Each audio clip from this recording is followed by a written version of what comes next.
δυνατό. Πόσο? Πολύ. Πόσο δυνατό? Είναι πάρα πολύ δυνατό το αμάξι. Μόνο Τρίτη? Τρίτη και Τετάρτη.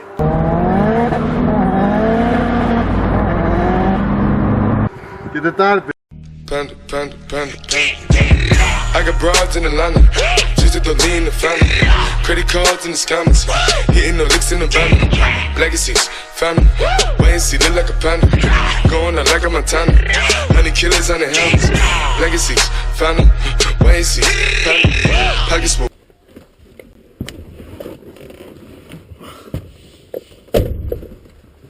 Απατομίζω.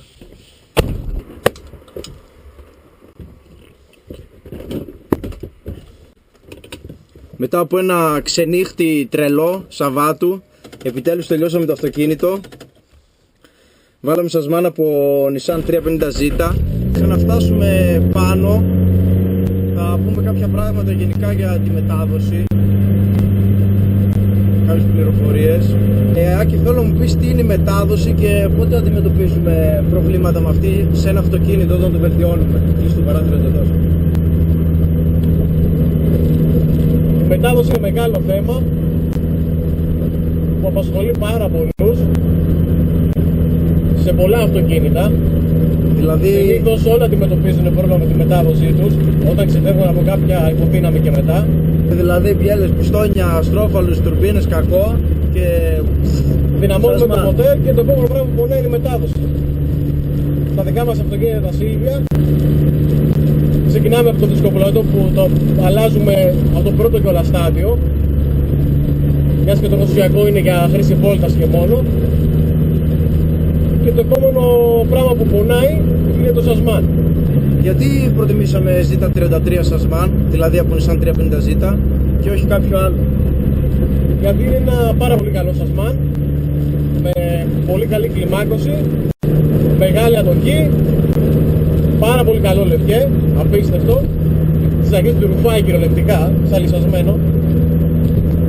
Και πάνω απ' όλα αντέχει πολύ περισσότερο από το SR20, από το σασμάν που φοράνε αυτοκινητήρες. Πόσο άλογο δηλαδή αντέχει περίπου ένα σασμάν 350Z? Τα τελευταία γενιάς που είναι λίγο πιο ενισχυμένα σε κάποια σημεία από την πρώτη, αντέχουν και 700-800 άλογο χωρίς πρόβλημα. Αρκεί να λύσεις από εκεί και πίσω μετά το πρόβλημα της μετάδοσης. Θα μας πεις, πες ότι κάποιος θέλει να πάει να βάλει ένα σασμάν από 350Z σε SR20 μηχανή. Τι χρειάζεται για να βάλει αυτό το σασμάν? Τι κάναμε δηλαδή εμείς? Όλα πρέπει να αγοράσεις το σασμάν και καλύτερα να προσέξεις να πάρεις τελευταίας γενιάς, τα CD09. Χρειάζεται μια πλάκα, μιας και οι πίδες του σασμάν δεν μπαίνουν στο μοτέρ, δεν ταιριάζουν. Υπάρχει και ο τρόπος να κόψεις την κελώνη, αλλά δεν το προτείνω. Η πλάκα είναι η εύκολη λύση. Θέλει κάποια τροποποίηση η κελώνη. Θέλει φτιάξιμο κεντρικός. Φτιάξιμο η βάση του σασμάν, μιας και κάθεται λίγο πιο πίσω. Και τα άλλα είναι ψιλοπράγματα. Τι μετατροπή χρειάζεται ο λευκές για να Ο λευκές πρέπει να πάει λίγο πιο μπροστά, μιας και κάθεται γύρω στους 10-15 πόντους πίσω από ότι αεροσυσιακός. Έρχεται όμως όπως βλέπετε στη θέση ακριβώς, δεν υπάρχει πρόβλημα και σε αυτό. Και ένα σωληνάκι στο συμπλέκτη, αυτά είναι όλα. Και βαλβολίνες. 3 λίτρα. 3 λίτρα. Οπότε κάποιος χρειάζεται μία πλάκα, μετατροπή στο κεντρικό, μετατροπή στο λευγέ να έρθει πιο μπροστά, στη βάση του σασμάν, ένα σωληνάκι στο συμπλέκτη και κάποια άλλα πράγματα που πρέπει να γίνουν από κάποιον που ξέρει. Ωραία. Για να λειτουργήσουν όλα σωστά. Λοιπόν, εδώ έχουμε γεμάτο κατσίκια. Που μαράκι δεν γίνεται από κατσικοκούραδα. Μπουρδέλο τα μάξι πάλι. Μαλάκα τα πετάει σαν τα πάντα. Τα πατάς τα παρά. Δεν τα πατάς μαλάκα. Τώρα συγκεκριμένα σε αυτό το αυτοκίνητο και το δικό σου αυτοκίνητο να πούμε ότι το RPS 13 το γαλάζιο, καλά εκείνο βέβαια είναι ακόμη πιο δυνατό από αυτό, αλλά και σε εκείνο έχουμε βάλει αυτό το σασμάν.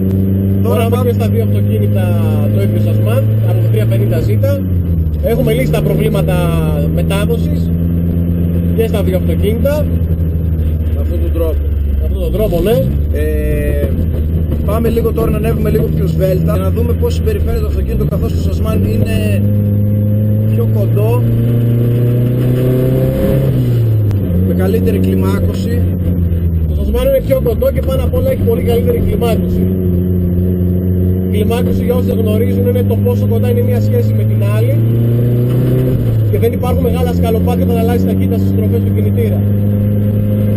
Αυτό βοηθάει πάρα πολύ σε όλα, είτε έχεις να κάνεις χρόνο, είτε έχεις να κάνεις drift, είτε έχεις να κάνεις traction, οτιδήποτε. Σχεδόν είναι μια ταχύτητα πάνω όντως, μιας και είναι εξατάκητο, ενώ τα δικά μας είναι με 5 ταχύτητες. Ουσιαστικά άσος, για όσους γνωρίζουν, στα δικά μας είναι η τετάρτη και σε αυτά είναι η πέμπτη.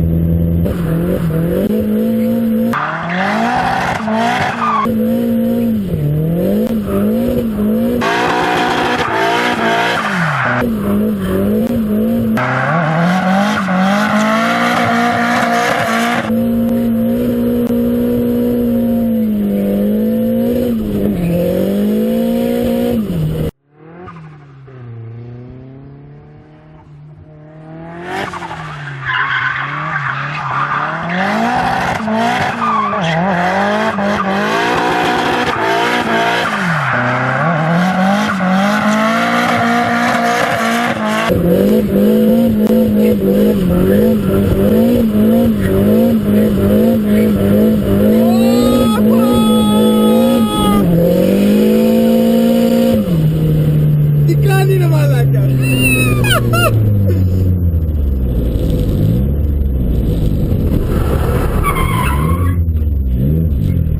Λοιπόν, το αυτοκίνητο βλέπω ότι έχει γίνει πολύ πιο πρόθυμο από τα χαμηλά λόγω της κλιμάκωσης καθαρά. Δεν έχουμε αλλάξει κάτι στη δύναμη του αυτοκινήτου. Τίποτα, όχι, δεν έχει γίνει καμία μετατροπή στο κινητήρα. Το αυτοκίνητο Ήταν όπως είναι. Η μοναδική διαφορά το Σασμάν, το οποίο βοηθάει πάρα πολύ το αυτοκίνητο να φαίνεται ακόμα πιο δυνατό. Λοιπόν, θέλω να πω κάτι άλλο, γυρίσε το στο 18 πάλι. Γράφει καλά. Ναι. Λοιπόν, μαζί με αυτό το βίντεο τρέχει και ένας διαγωνισμός. Κάνετε like στο βίντεο, αφήνετε το σχόλιο σας από κάτω και κάνετε κοινοποίηση και με αυτόν τον τρόπο μπαίνετε στην κλήρωση και 3 από εσάς θα κερδίσουν μπλούζες και αυτοκόλλητα